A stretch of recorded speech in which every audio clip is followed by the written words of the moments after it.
Hey everyone, so look what came in the post. The 8BitDo Wireless Ultimate 2. And this is a TMR Hall effect controller, which is what I said that I'm looking at R&Ding. And today we're hooking up the FX30 through OBS, which is only 720p, but the audio should be good with the new Rode mic. I'm still figuring out the best way to do this because I would have to sync the audio if I recorded them separately. So I might have a look at maybe an XLR input for the FX30 and go XLR. We'll have to see the easiest way to do that. If any of you know a way to sort of get the audio out of this mic into the camera so that I can record 4K S-Log3, that would be fantastic. I think that would be a big, massive improvement. Just checking the mic placement a minute. So I think perhaps by here would be better. And as for the box, it's just a little slip cover. And it says what you can use it with, which is pretty much anything, right? Okay, so let's put that down, and then let's have a look at the box. It's just a standard white box, so you're definitely seeing where you're saving money. They're not really that frivolous on packaging, which is not a problem to me. But it does have a little bit of polystyrene inside to stop it from rattling around in the inevitable shipping. And then it comes like this. I don't know if you can see, a little plastic bag.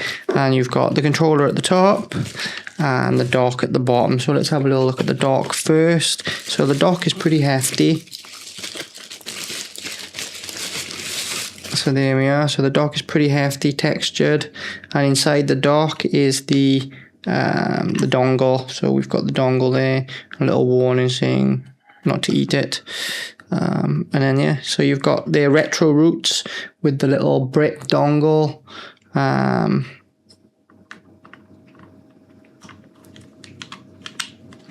then we've got the controller, which is the most important part. Oh, so this is actually really nice. Just feeling it, it's got a very nice texture to it. It fits nice in the hand as well. Let's have a little look at it compared to the Xbox controller. So this is the 8BitDo controller. There you go. And this is the Xbox controller, which everyone knows what that looks like. And this is how they are together. So it's slightly smaller than the Xbox controller, but the overall shape is very similar. So I don't know if you can see there, but you know, the overall shape, the way that it tapers back is very similar, and the paddles are very discreet. Already I can feel the paddles are actually something I would use, and the same with the extra buttons here too. They're actually something I would use. And then obviously you've got the TMR joysticks, which are very similar again to the Xbox controller. But these are the TMR sets, so I'm looking forward to seeing how TMR does against a standard mechanical joystick. And we've also got Hall effect triggers as well, but you have to set them, I think, the Hall effect. So there we are, and then mechanical. You've got Hall effect and mechanical. But I'll have to have a little look in the software to see exactly what the difference is. So stay tuned, this is what I'm benchmarking, and I'll give you my thoughts on it overall very shortly. I think that, you know, it's comparable, and this is what I think, you know, this is sort of what the next generation of controllers is going to look like, in my opinion. I think that this is where we're going. Maybe a little fancier on design and a little less technically spec'd, but overall very similar. And I'm looking forward to having this as well, this dock. So it just sits on the desk. Perfect. So it actually cleans up some desk clutter as well, and this is what it looks like on the stand. So it looks really good. Sorry, just itchy eye. But there you go. So let's go play some games with it. I tell you what, I'll stop this rambling now, and then we'll play some Space Marine 2. I think that would be a good test for it. Right, so let's just get into OBS and get this stop recording. Hey everyone, so it's been about an hour. I charged the controller up, just loaded up Space Marine 2, haven't played with any software. This is just straight into the dongle. I don't think I need to do anything because, you know, it's Xbox layout, and we're just going to have a little go of Space Marine 2, see how this controller plays. It defaults to the same teal as my system, the RGB, for what little that matters. The D-pad feels really nice already, so I'm just going to continue where I left off. Might have to turn off these back switches if they are quite easy to click, but I haven't even jumped in the game yet, so let's get into the game and start playing and seeing just how they feel rather than guessing. I've got the triggers set. It's exactly as it came out of the box. It's a slightly smaller controller. Maybe if your hands are bigger, this might not be the controller for you. But I find it comfortable so far. Okay.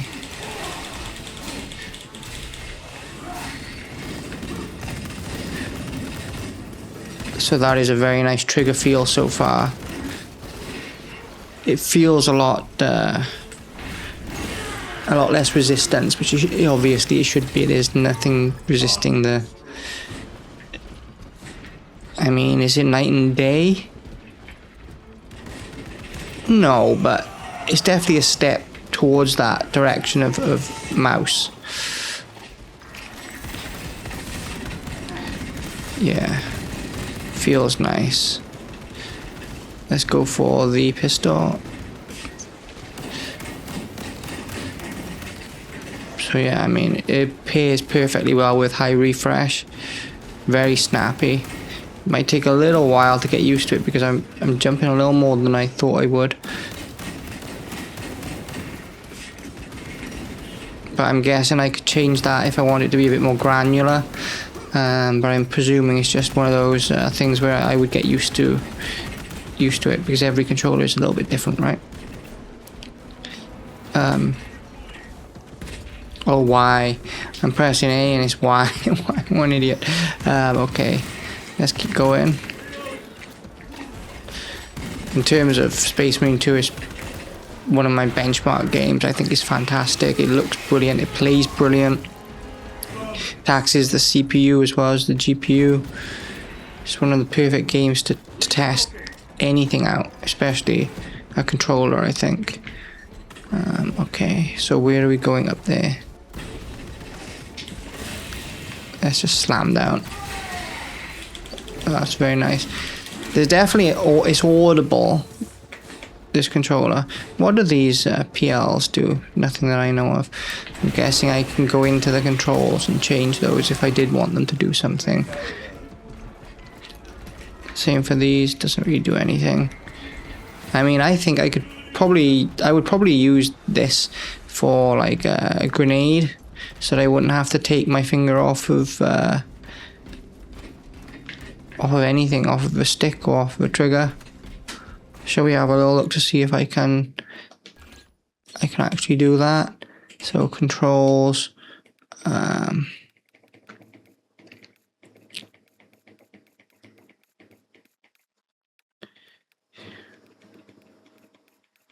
trying to find it.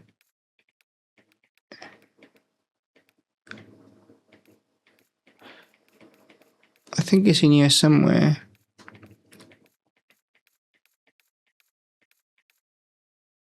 It says adaptive triggers. No, I'd have to play around with it. This is just the first impressions. But so far I'm enjoying it. Obviously the big tell will be how it goes over time, because technically this controller should feel the same in 5 years as it does today. There shouldn't be any drift. And obviously, you know, if I like it a little bit more resistance, I can adjust that in the software, or I should be able to. I would have to sort of play around and come back sort of in a week's time and have a little chat about just how I feel about the controller after I've played with everything. Okay, so Alright, so how do I... it's A. This is the problem when you start flipping through games, because I was just playing Pragmata and it's right bumper to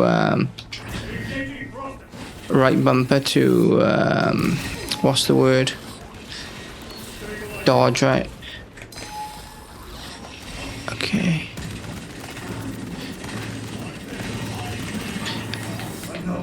Okay, that was terrible. That was absolutely terrible. But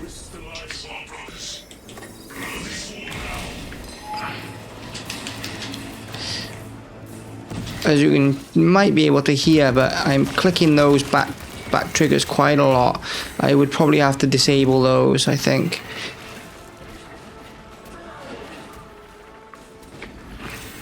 But they are easily accessible. If there's a certain command that you did want to do often, then they're right there.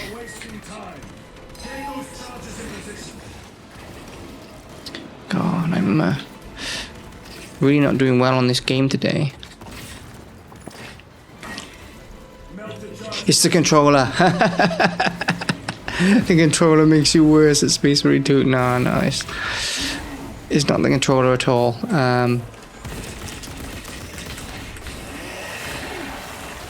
Okay.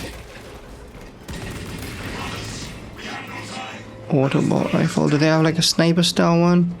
Stalker bolt rifle. Here it is. So this should be able to. Let's have a little go with this, just to see how it is. Yeah, this feels nice. This feels nice, everyone. The only thing I would say is for a lot of people it might be small. For my hands it's okay. I don't find it too small. But I'm looking forward to using this now for a week or two, and then I think I'll get the Razer Wolverine V3. And the reason being is because I think if I get the Razer Wolverine V3, I think there will be a noticeable difference, and I just won't end up using this controller at all. So I want to make sure I do some benchmarking and R&Ding with this controller, and then jump into the Wolverine. But the aim is to sort of play a few games, get some footage of them, maybe first 45 minutes type footage, the same as I did with Resident Evil, just to give myself those benchmarks. And it's always available, you know. I mean, obviously I can always go in and play the game whenever I want, but if I have them in a playlist, you know, current benchmarks, we've got something to A/B against quite easily, I think. That might be handy right now. This will definitely be one of them. Resident Evil 9 will definitely be one of them. I'm thinking Plague Tale Requiem, Hellblade 2, and Alan Wake 2 as well. As I say, it's contemporary, it's current. I'm not looking to, oh well, this was really good. I mean, Cyberpunk's kind of got half an argument, but I think it's only half an argument. It's not. When you think that game came out on PS4, right? So there was a PS4 version of that. There was a version of that running on that software. I don't think that maybe that's the best benchmark. Right, okay, so where am I going? So let's try and shoot with this. See if I can pop a few Xenos heads in the name of the Emperor. So yeah, very nice. And I'm starting to get used to these triggers now. Not so much the joysticks. Like I said, there's nothing in between you and moving forward. They're very glidey. There's a very much of a glidey feel to them. But obviously there isn't, is there? It's just it's magnetic.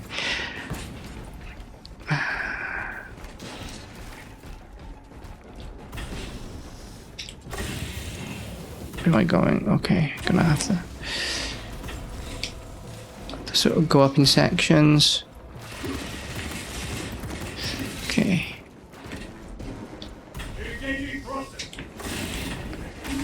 Right, so let's try and get this sorted, and then I think we'll call that a day. So far I'm happy with it. It's baseline, it's not gonna blow anyone away, I think. But definitely I think that this sort of technology is, I think that the 8BitDo controller in general is going to be representative of what maybe the next generation of controllers is going to be like. I know there's been patents up or something of Sony doing touchscreen controllers, and well, okay, I mean, if that's what they think, but I don't think that the haptic feedback is there for touchscreen, and like someone was saying, it's too prone to, you know, finger oils and stuff. But I don't know, they may have some decent tech on their hands. Sony have surprised us many times. It wouldn't be the first time they surprised us. Really enjoying playing this game. Some games, you know, are just nice to play, right? They are video games, and I think that there's a lot to be said about that. But then again, you have to think about the design, and I suppose Warhammer has a leg up, because if you're familiar with the Warhammer universe, it's sort of ingrained anyway. But once you start lighting and dressing a scene properly, and it just, you know, blends into the background in the nicest way possible, that's a compliment. When it just gets out of your way and lets you play, I mean, that's a different sort of design altogether.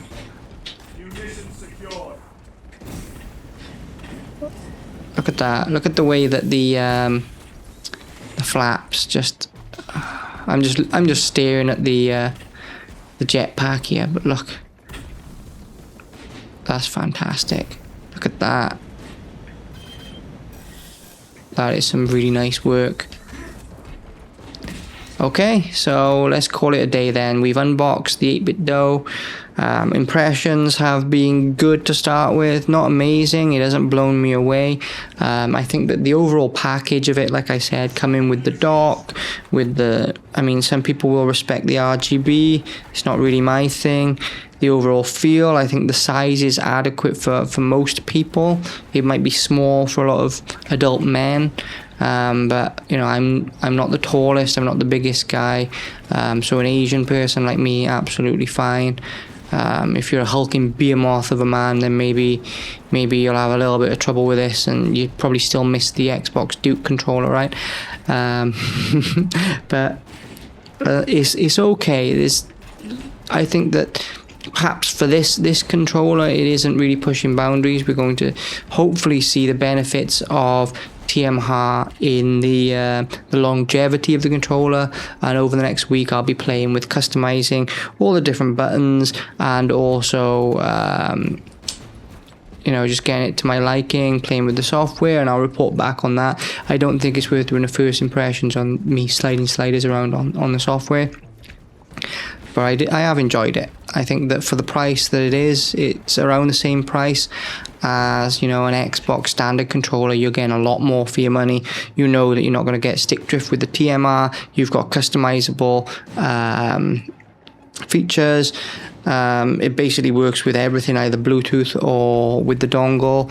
1K polling if you've got the dongle. It comes with the dock, so you know, it's just, you know, it sits nice on my desk. There's a lot to be said about this. I think that this should be the standard of the consumer controller going forward, and that's why I picked it to benchmark it for that exact reasons.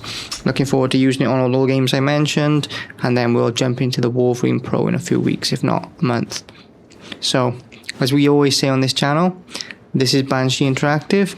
I'm David Roberts, and remember, this is not a simulation.